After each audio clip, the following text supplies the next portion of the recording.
Here we have lot 70, a Bridgeport Series 1 2 horsepower vertical mill with a Prototrak by Southwest Industries M2 CNC 2-axis control. This machine has a variable spindle speed in 2 ranges to 4,200 RPM.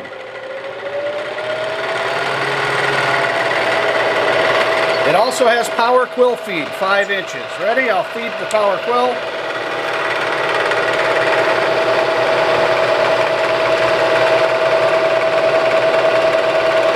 That kicks out. It has a power variable speed power knee.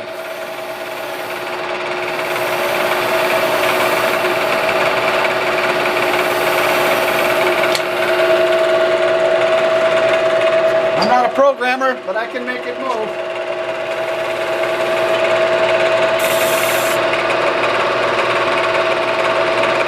Three-axis digital readout.